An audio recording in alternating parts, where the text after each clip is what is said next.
Hello students, आज आप लोग के सामने class 12th Hindi medium math का लेक्चर 6 लेकर उपस्थित हूँ।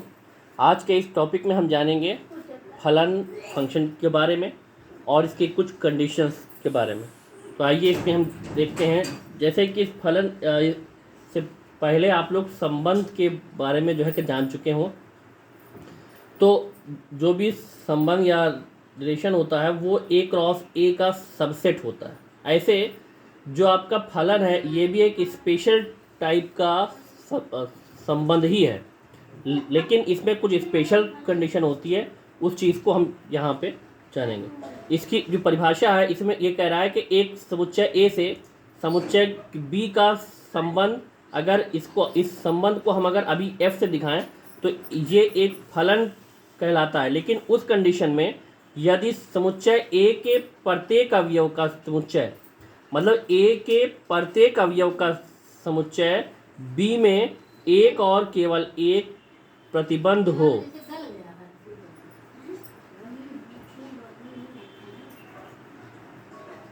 मतलब कि अगर समुच्चय ए के जो भी अवयव हैं उसका समुच्चय बी में एक ही से उसका संबंध हो, तो इसको हम क्या कहेंगे।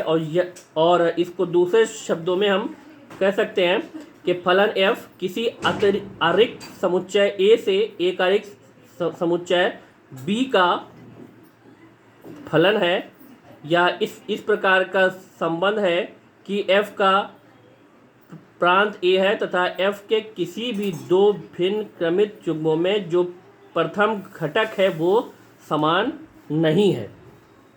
अब अगर इस चीज़ को हम के समझें तो a से इस b में फलन f को प्रतीकात्मक रूप में हमको अगर के लिखना है तो f such that a to b, ये a to के b ये डिफाइन है।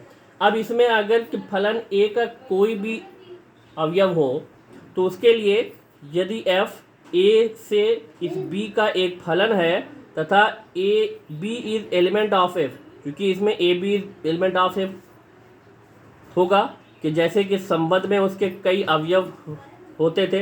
अब अगर के मान लिए वो 1 2 2 3 3 4, तो इस टाइप से तो हो सकता है, लेकिन जो पहला अवयव है वो रिपीट के नहीं होना चाहिए। मतलब कि 1 1 हो तो 1 2 फिर के ना हो, 1 3 फिर ना हो, लेकिन इसका उल्टा हो सकता है। तो अब इसमें ये कह रहा है कि यदि A B element of F हो तो F A equal to B, जहाँ बी और एफ के अंतर्गत ए का प्रतिबंध या इमेज तथा ए को बी का पूर्व प्रतिबंध या प्री इमेज कहते हैं। तो अब अगर इस चीज़ को हम यहाँ पे दिखाएं कि एक फलन हमने के ले लिया, मान लीजिए इसमें जो आ रहे हैं अवयव, इसके एलिमेंट आएंगे 1 2 2 3 और 3 4, ये इस टाइप से ये एक सेट ए है। इसी पर एक 1 2 3 4 ये ए क्रॉस ए पर ये परिभाषित है, या जिसको हम ये कह सकते हैं, अगर इसको हम फलन में दिखाएं तो ये एफ सच दैट ये ए टू ए डिफाइन है। मतलब पहला भी सेट जो ए होगा और दूसरा भी सेट ए होगा। तो अब इसमें इसके के जो भी के पेयर है, इसमें हम अगर के देखें जो पहला एलिमेंट है ये 1 है और इसका जो दूसरा है वो है 2। तो अब इसमें जो पहला अवयव है 1 है, इसमें 2 है, इसमें 3 है। तो ये आपके क्या हो गए 1 2 और ये 3, तो ये पहले एलिमेंट है, ये सेम के नहीं है। तो इसका मतलब ये आपका संबंध तो है ही, लेकिन ये फलन भी हो गया, क्योंकि पहले जो पहले अवयव हैं वो सेम के नहीं हैं। इस टाइप से इस चीज़ को हम यहाँ पे दूसरा अगर एक संबंध इसमें हम और दिखाएं तो ये 2 3 2 4 1 4, तो अब इसमें क्या है, जो पहला अवयव है वो 2 2 इसमें भी है, इसमें भी है सेम। तो इसका मतलब जो ये इसको F1 अगर हम ये कहें तो F1 फलन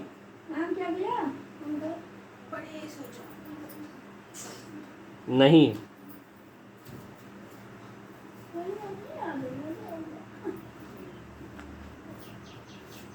तो ये F1 इसका ये जो फलन है ये नहीं हुआ। अब आते हैं इसके कुछ क्वेश्चंस में। यहाँ पे हमने कुछ क्वेश्चन के लिए हैं। जो फर्स्ट क्वेश्चन है इसमें ये कह रहा है कि मान लीजिए कि n प्राकृतिक संख्याओं का समुच्चय है और n पर परिभाषित एक संबंध r है, और वो इस प्रकार है कि r equal to x y such that y equal to 2x x y is element of n। तो r के जो इसमें हमें निकालना है प्रांत,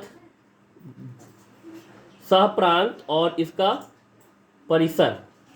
तो अगर इसके लिए हमें क्या करना होगा, अगर ये r इक्वल टू आपका ये दिया गया है जहाँ पे x और y ये दोनों आपके जो हैं x y ये प्राकृतिक संख्या के अवयव हैं।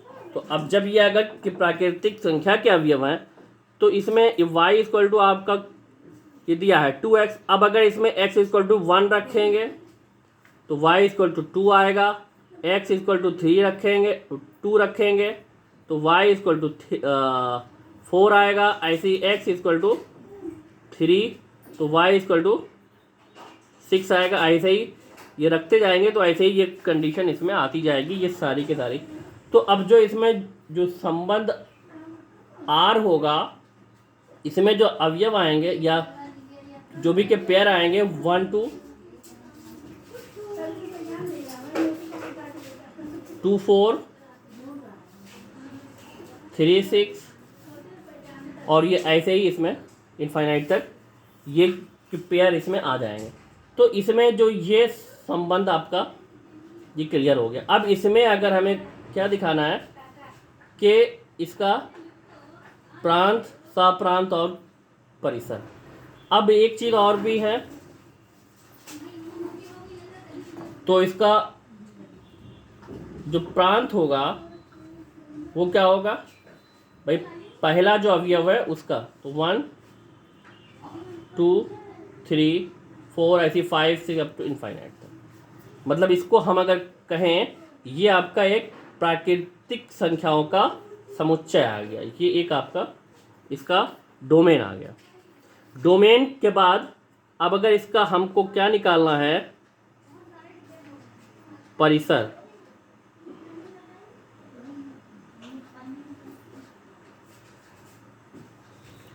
परिसर में अगर हम आए तो इसमें जो सेकंड एलिमेंट है मतलब 2 4 6 ऐसे ही आपको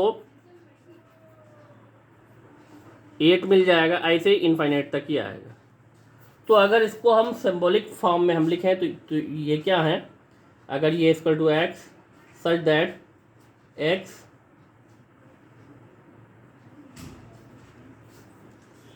दो का एक गुणज है, तो ये गुणज हो गया। अब दूसरी कंडीशन में हम अगर देखें, इसमें ये कह रहा है कि क्या ये संबंध फलन है।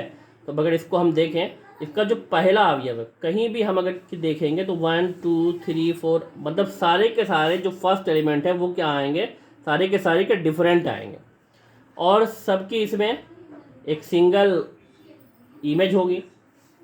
तो अगर इस चीज़ को हम देखें, अगर हम ये पहली वाली जो करनी इसको अगर हम फलन के फॉर्म में लिखें तो इसको हम लिख सकते हैं f1 इक्वल टू आ गया 2। तो अब अगर इसको हम ये कहें तो ये इस फलन की जो इमेज है वो है 2। कहाँ पर, इस 1 की इमेज, इस 1 की इमेज है 2 इस फलन में। अब अगर 2 रखते हैं तो 4 आता है, तो इसका मतलब x इक्वल टू 2 पर इस फलन की जो इमेज आएगी या प्रतिबिंब है वो है 4। ऐसे ही f3 की वैल्यू 6 आई है, ऐसे ही x इक्वल टू 3 पर या 3 की जो इमेज इसमें आएगी वो आएगी 6 आ जाएगी। तो ऐसे ही सबकी इमेज। अब इसको अगर उल्टा हम ये कहें तो 2 की जो प्री इमेज है या प्रतिबिंब, तो वो आपका आएगा 1। ऐसी 4 की प्री इमेज 2, 6 की प्री इमेज 3, ऐसे ये डॉटेड इनफाइनाइट तक ये जाएगा। तो अब जब ये इसमें सब के जो इमेज आ रही है वो अलग अलग आ रही है, तो जब सबकी इमेज अलग अलग आ रही है तो इसका मतलब तो R है क्या है, फलन है। तो इस टाइप से इसको हम वेरीफाई कर सकते हैं कि वो फलन है या कि नहीं। अब अगला एक क्वेश्चन आपने इसमें के लिया है, इसमें यह कह रहा है कि निम्नलिखित संबंधों में से फलन है, कारण का उल्लेख कीजिए। यदि संबंध एक फलन है तो उसका प्रांत तथा परिसर निर्धारित कीजिए। जिसमें से ये पहला जो है आपका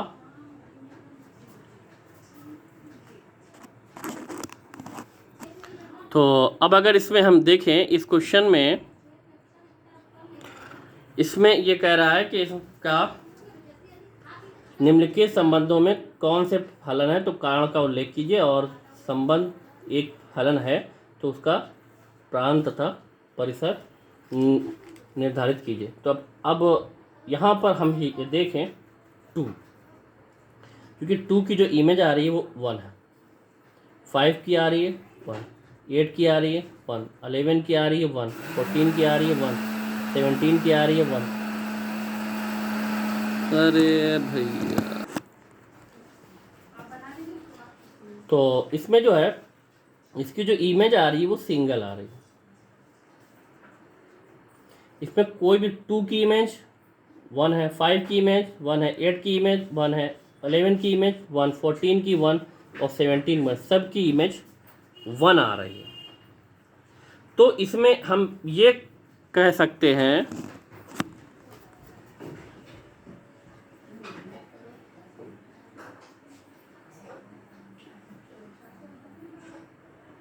इस 2 की इमेज आ रही है 1, 5 एक अलग है, इसकी इमेज भी है 1, 8 ये अलग है, इस 8 की इमेज है 1।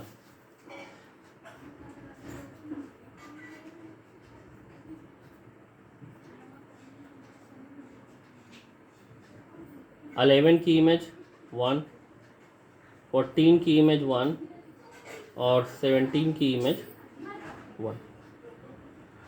तो इसमें हमें ये दिख रहा है कि कोई भी एलिमेंट है, जैसे 2, 5, 8, 11, 14 और 17, इन सब की जो इमेज है वो सेम तो आ रही है, लेकिन एक यूनिक इमेज है। मतलब हम ये नहीं कह सकते कि 2 की भी 2 जो है इसकी जो यहाँ पर 2 इसमें भी आ रहा है, 2 इसमें भी आ रहा है, 2 इसमें, ये रिपीट नहीं हो रहा। मतलब एक ही जो एलिमेंट है उस एक सेट ए के एलिमेंट की जो सेट बी में जो इमेज आ रही है वो सेम की नहीं हो रही है, वो जो है वो अलग अलग नहीं हो रही। इसमें अगर ये सेम हो जाए इमेज तो कोई दिक्कत नहीं, लेकिन वो जिनकी वो इमेज है वो के नंबर्स आपके अलग अलग होने चाहिए। तो इसलिए यहाँ पर क्या होगी, तो इसको हम लिख सकते हैं, चूंकि प्रथम अवयव समान नहीं,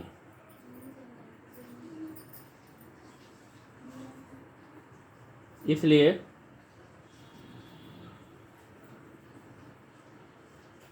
ये जो है फलन है, ये संबंध फलन है। अब इसका जो प्रांत होगा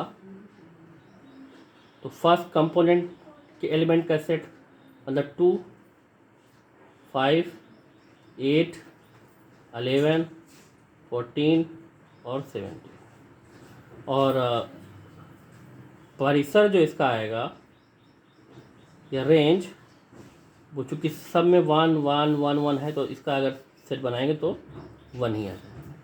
ये हो गया इसका परिसर और रेंज हो गए। दूसरा,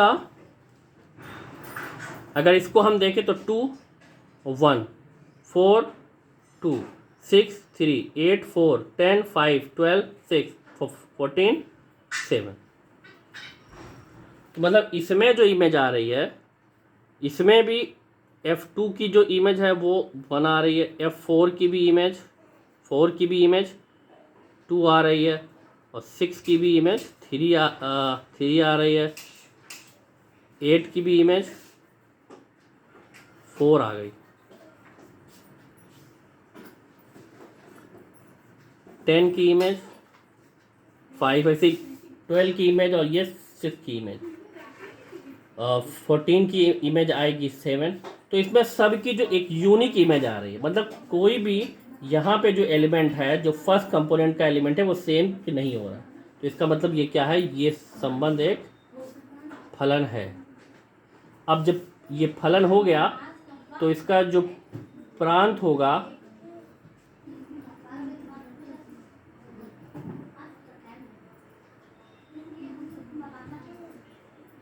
टू 4 6 8 10, और परिसर जो इसमें आएगा 1 2 3 4 और 5। यहाँ पे कुछ और भी एलिमेंट हैं इसके, तो इसका और भी आ जाएगा 12 14, और इसमें 6 7, ये हो गया। इसमें अगर हम देखें, चूँकि 1 की इमेज 3 भी आ रही है और 1 की इमेज 5 भी आ रही है, दो अलग अलग इमेज आ रही है, और 2 की इमेज तो 5 है, ये तो ठीक है। अब चूँकि F1 ये 3 की 1 की इमेज 3 और 5, यहाँ पे जो है कि दो इमेज आ रही है, चूँकि 1 की